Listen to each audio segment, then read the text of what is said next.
جی قدرمنو هم دغه وا زمونږ د نن ورځې خپرونه and it was the end of our today's show. ټول قدرمن چې څومره هم زما غږ اوري ښاد آباد او بریالي دې اوسي. افسر افغان بیا به راځم د یو بلې خپرونې سره د یو بل میلمه سره. تر هغه وخته پورې خپل کوربه افسر افغان ته اجازت ورکوئ. ښاد آباد او بریالي اوسئ. د لوی الله په امان. میں ٹک ٹاک ہوں. کیسے ہیں آپ جناب؟ شکر اللہ کرے میں سر. آپ سنائیے مطلب الحمدللہ. شو بس کیسے جا رہا تھا؟ ابھی ہم نے بس جو ہمارا ایک لائیو شو ہوتا ہے ہر سنڈے کو 8 سے 10 تک، تو بس آخری کلمات میں آپ بھی نازل ہو گئے اوپر سے، تو اللہ آپ کو خوش رکھے. Thank you so much for coming. Daily basis پہ تو میں شو نہیں کرتا، یہ صرف میں ویک میں 2 شوز کرتا ہوں. ایک کرنٹ افیئر کا ایک شو ہے، پس منظر اس کا نام ہے، اور یہ دوسری شو جو ہے یہ ڈی وی ماخامہ کے نام سے ہے. یہ میں پشتو میں کنڈکٹ کرتا ہوں. تو یہ 2 شوز میں کرتا ہوں ایک ہفتے میں. جی اس سے پہلے سر ٹی وی پہ بھی کام کیا؟ ہاں، اس سے پہلے میں نے ٹیلی ویژن پہ بھی کام کیا ہے. میں نے چونکہ جرنلزم کیا ہے پشاور یونیورسٹی سے، پھر میں نے شروع پشاور یونیورسٹی کا اپنا ایک ریڈیو چینل تھا FM 107.4، اس میں کام کرتا تھا. بعد میں پشتو ون ایک ٹیلی ویژن تھا، اس میں کام کرتا تھا جو خیبر نے اب لیا ہے. اور اس کے ساتھ ساتھ ان سے فارغ ہوتے ہی شمشاد ٹیلی ویژن جو افغانستان میں اس کا مین ہیڈ آفس ہے اور یہاں پہ ایک برانچ تھا، اس میں کام کرتا تھا. اس کے بعد خیبر ٹیلی ویژن میں بھی کچھ پروگرامز کر چکا ہوں. اور پھر میں جو فل فلیج میں نے جو پروگرامز کیا وہ مشرق ٹیلی ویژن سے میں نے کیا. اور رکھے کے نام سے ایک پروگرام تھا. کیسا تھا ایکسپیرینس مشرق T V? That was a very rich experience. اور میں دعوے کے ساتھ کہہ سکتا ہوں کہ اگر ٹیلی ویژن پہ میں نے اگر صحیح طریقے سے کوئی ایکسپیرینس کیا ہے تو وہ مشرق ٹیلی ویژن سے میں نے شروع کیا تھا. وہاں مجھے ایک موقع ملا، میں نے اپنے آپ کو ایکسپلور بھی کیا. اور رکھے پروگرام کوئی 100 کے قریب ہم نے وہ پروگرامز کیے. اور اس میں بالکل جتنے بھی یہاں کے بڑے سوشل ایکٹیوسٹ تھے، پالیٹیشین تھے، یا یہاں جتنے بھی لوگ مختلف شعبوں میں کام کرتے تھے ان کو میں انٹرویو کرتا تھا. اور اسی طریقے سے ایک اچھا موقع ملا اور مشرق نے مجھے یہ پلیٹ فارم مطلب پرووائڈ کیا. تو میں بہت زیادہ مشکور ہوں مشرق ٹیلی ویژن کے اور اس کے پورے انتظامیہ کا. بالکل پروگرام چونکہ ختم ہوا ہے تو ہم اسٹوڈیو سے بھی نکلیں گے اور یہ سانگ جو ہے لوگ یہ سنیں گے اور ہم باہر نکلیں گے. تو بس میں اپنا یہ بیگ اٹھاتا چلوں. یہ میرا جمع پونجی ہے، اس میں میرا موبائل، میرا اسکرپٹ اور سب کچھ اس بیگ میں پڑا رہتے ہیں. تو ابھی ہم یہ آن ایئر اسٹوڈیو ہے اور آن ایئر اسٹوڈیو سے ہم باہر جا رہے ہیں. یہ ہمارا آف ایئر اسٹوڈیو ہے. وسیم ہمارا جو ٹیکنیکل اس نے اسسٹ کیا، وسیم صاحب. السلام علیکم، کیسے ہیں جی آپ؟ ٹھاک ہیں، اچھے ہیں آپ؟ بالکل بیسٹ ہے. کیسے جا رہے ہیں آپ کا کام؟ فینٹاسٹک، الحمدللہ الحمدللہ. اللہ حافظ. خدا حافظ. خدا حافظ. اللہ دې په خیر ورسوه. خوشاله اوسئ. ډېره مننه کوم چې اس کو ٹھیک طرح سے رسپانس کریں.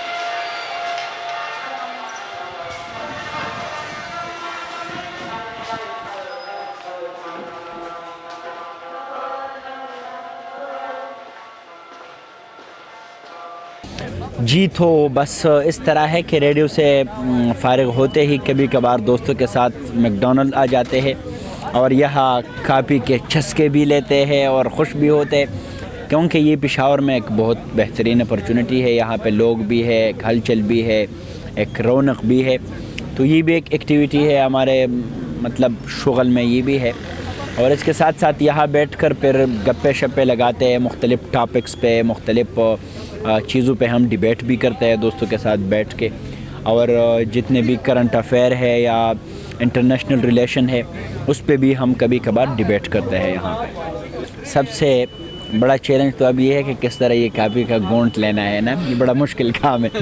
تو بے شک اس طرح ہے کہ چیلنجز بہت زیادہ ہے لائف میں، اور یہ لائف بیسیکلی بہت ٹف ہے. لیکن میں سمجھتا ہوں کہ جو انسان یا جو قوم یا جو بھی ملک ہے اگر وہ چیلنجز فیس نہ کرے تو وہ کبھی بھی آگے نہیں جائے گا. چیلنجز اصل میں وہ ایک شعر ہے کہ تندے باد مخالف سے نہ گھبرائے عقاب، یہ تو چلتی ہے تجھے اونچا اڑانے کے لیے.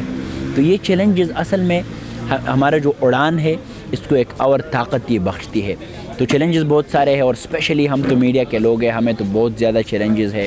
اگر دیکھا جائے تو میڈیا میں ڈاؤن سائزنگ بھی بہت زیادہ ہے. نئے لوگوں کو بہت بری طرح ایکسپلائٹ بھی کرتا ہے یہ لوگ میڈیا میں. اور اسپیشلی یہ جو کب جرنلسٹ ہے ان بیچارے لوگوں کو موقع ہی نہیں ملتا. جب یہ آگے جاتے ہیں تو اس سے آگے مطلب 10-15 اور سینئر لوگ ہیں وہ ایک وقت میں 5-6-7 آرگنائزیشن کے ساتھ کام کرتے ہیں. تو مواقع بہت کم ہے. اور پھر انکریجمنٹ بھی اس فیلڈ میں کافی کم نظر آ رہا ہے، لوگ دوسروں کو انکریج نہیں کرتے. اور اس کے ساتھ ساتھ اگر دیکھا جائے تو میڈیا کے ٹریننگز بھی اوورآل پاکستان میں بہت کم ہے. اور سب سے جو بڑا چیلنج ہے اس ملک میں یہ فریڈم آف ایکسپریشن ہے.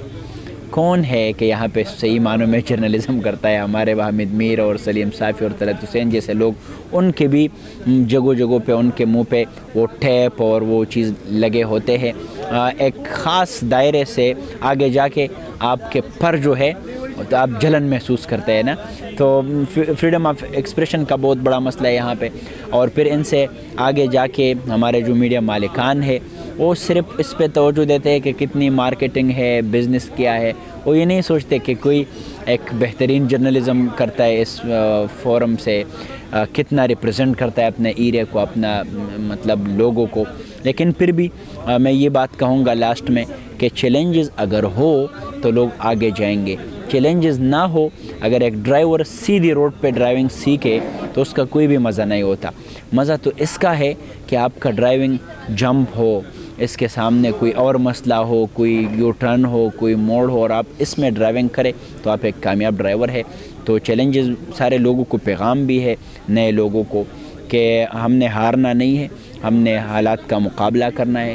چیلنجز کو فیس کر کے ہم آگے جائیں گے. اور جو بھی پیرا ٹروپر ہے، پیراشوٹ پہ آتے ہیں تو وہ لوگ کبھی بھی آگے نہیں جا سکتے. شہاب صاحب صحیح بات آپ نے کہی. ایک پشتو میں ایک بہت مشہور ٹپا ہے، زما جنت جنت وطنہ ماں غریبستہ پہ کسو کے نہ پریک دینا. شانگلہ میں بیسیکلی وہاں سے وہ آپ نے جس کا ذکر کیا آپ نے کویسچن میں، بہت خوبصورت علاقہ ہے، بے شک پیراڈائز آن دی ارتھ میں اسے کہوں گا. لیکن وہی بات بالکل نہ ہونے کے برابر اپرچونیٹیز ہے. میں نے جرنلزم کیا، پھر شانگلہ میں گیا، ابھی 3-4 مہینے وہاں پہ رہا تو کوئی آ کے کہہ رہا تھا کہ آپ نے کلاس 4 بننا ہے. کسی نے کہا کہ یہاں پہ آپ ایک لوکل شاپ میں کام شروع کرے، کسی نے کہا کہ ایک کلرک بنو. تو میں نے کہا کہ یار یہ میرا فیلڈ نہیں ہے. تو بہت کم اپرچونیٹیز ہے وہاں پہ، مین سٹریم وہاں پہ کچھ نہیں ہے. اور یہ جب میں پشاور میں ہوں تو بے شک اپنے ماں سے دور، اپنے گھر سے دور، اپنے باپ سے دور، بھائی بہن سب سے دور.